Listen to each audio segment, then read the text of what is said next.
चलिए सीधे ग्रेटर नोएडा आपको लिए चलते हैं। योगी आदित्यनाथ क्या कुछ कह रहे हैं, आइए सुनवाते हैं आप। मंत्री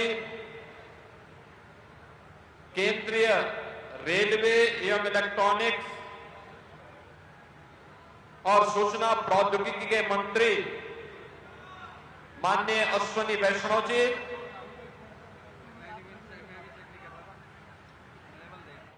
अत्यंत कर्मठ और लोकप्रिय मंत्री केंद्रीय रेलवे एवं इलेक्ट्रॉनिक्स और सूचना प्रौद्योगिकी के मंत्री माननीय अश्विनी वैष्णव जी,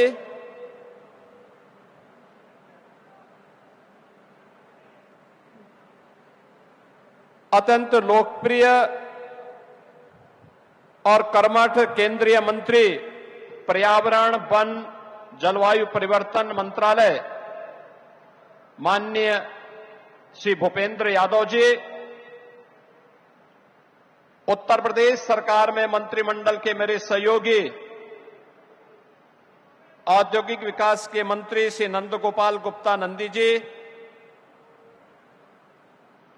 प्रभारी मंत्री गौतम बुद्ध नगर श्री ब्रजेश सिंह जी, माननीय सांसद डॉक्टर महेश शर्मा जी, माननीय सांसद श्री सुरेंद्र नागर जी, भारतीय जनता पार्टी के नवनियुक्त क्षेत्रीय अध्यक्ष श्री नवाब सिंह नागर जी, लोकप्रिय विधायक जेवर श्री धीरेन्द्र सिंह जी, माननीय विधायक दादरी श्री तेजपाल नागर जी, भारतीय जनता पार्टी के नगर के अध्यक्ष श्री महेश चौहान जी,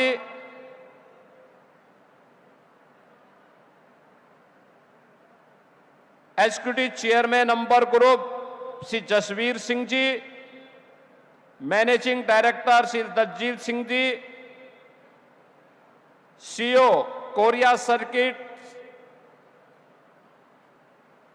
मिस्टर यांग हो चो,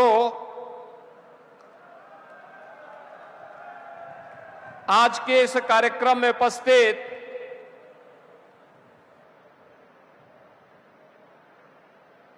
भारतीय जनता पार्टी के सभी पदाधिकारीगण, यमुना अथॉरिटी से जुड़े हुए हमारे सभी अधिकारीगण, अंबर ग्रुप से जुड़े हुए उनके सभी सहयोगीगण और उपस्थित बहन और भाइयों, मैं सबसे पहले आदरणीय प्रधानमंत्री मोदी जी के प्रति आभार व्यक्त करता हूं और इस अवसर पर भारत को इलेक्ट्रॉनिक मैन्युफैक्चरिंग के नए हब के रूप में स्थापित करने के आदरणीय प्रधानमंत्री जी के विजन को प्रभावी ढंग से जमीनी धरातल पर उतारने के लिए जो एक अभिनव और आक्रामक प्रयास माननीय श्री अश्विनी वैष्णव जी के नेतृत्व में प्रारंभ हुआ है, इस अवसर पर मैं माननीय अश्विनी वैष्णव जी का और इस प्रकार के बड़े प्रोजेक्ट को किसी भी प्रकार की बाधा से मुक्त करने के लिए, पर्यावरण की सहमति प्रदान करने के लिए केंद्रीय पर्यावरण, वन और जलवायु परिवर्तन मंत्री माननीय भूपेंद्र यादव जी का मैं उत्तर प्रदेश की धरती पर हृदय से स्वागत करता हूं, अभिनंदन करता हूं। बहन और भाइयों, पिछले दिनों उत्तर भारत की पहली सेमीकंडक्टर की यूनिट की शिलान्यास कार्यक्रम में भी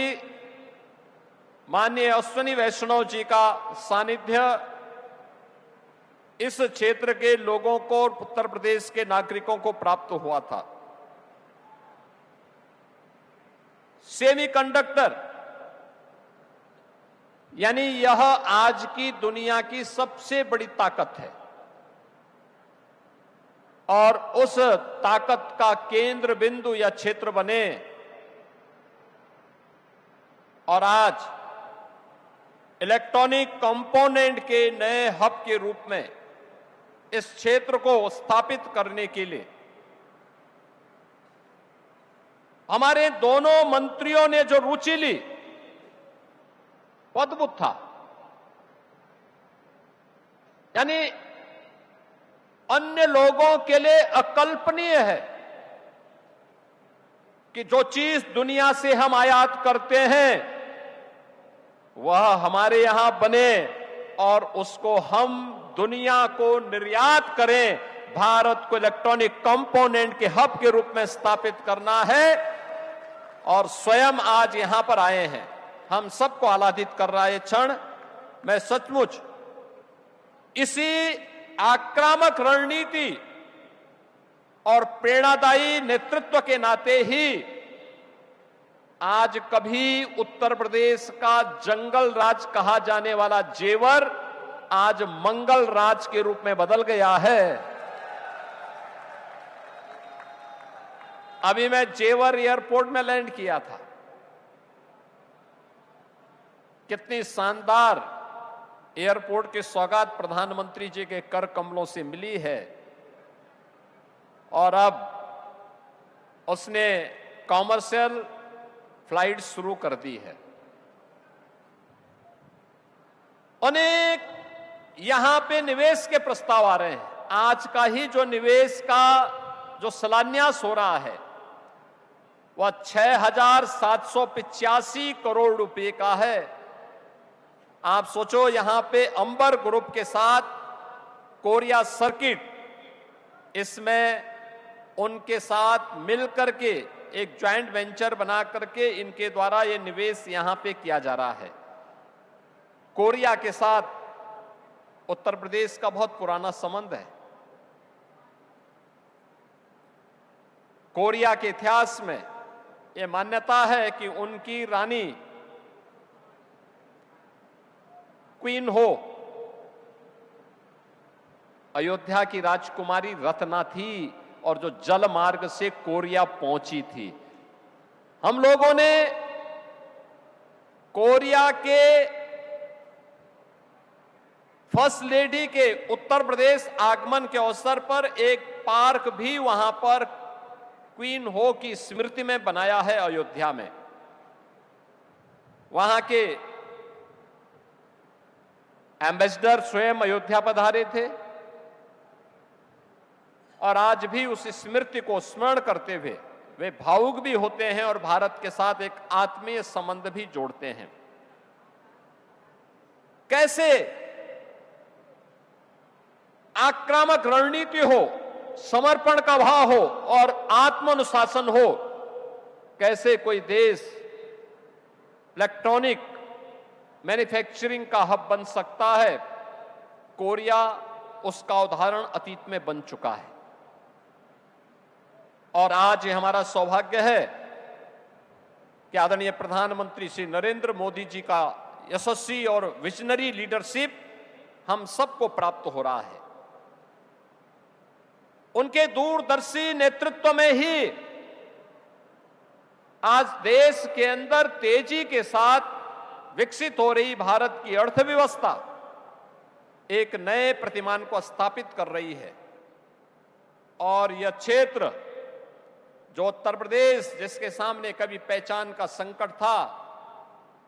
वह उत्तर प्रदेश अब पहचान के लिए मोहताज नहीं है। कानून व्यवस्था की बेहतर स्थिति, सेक्टोरल पॉलिसी 36 सेक्टोरल पॉलिसीज के साथ उत्तर प्रदेश आज 75,000 एकड़ के व्यापक लैंड बैंक के साथ देश और दुनिया के निवेशकों को अपने यहां आमंत्रित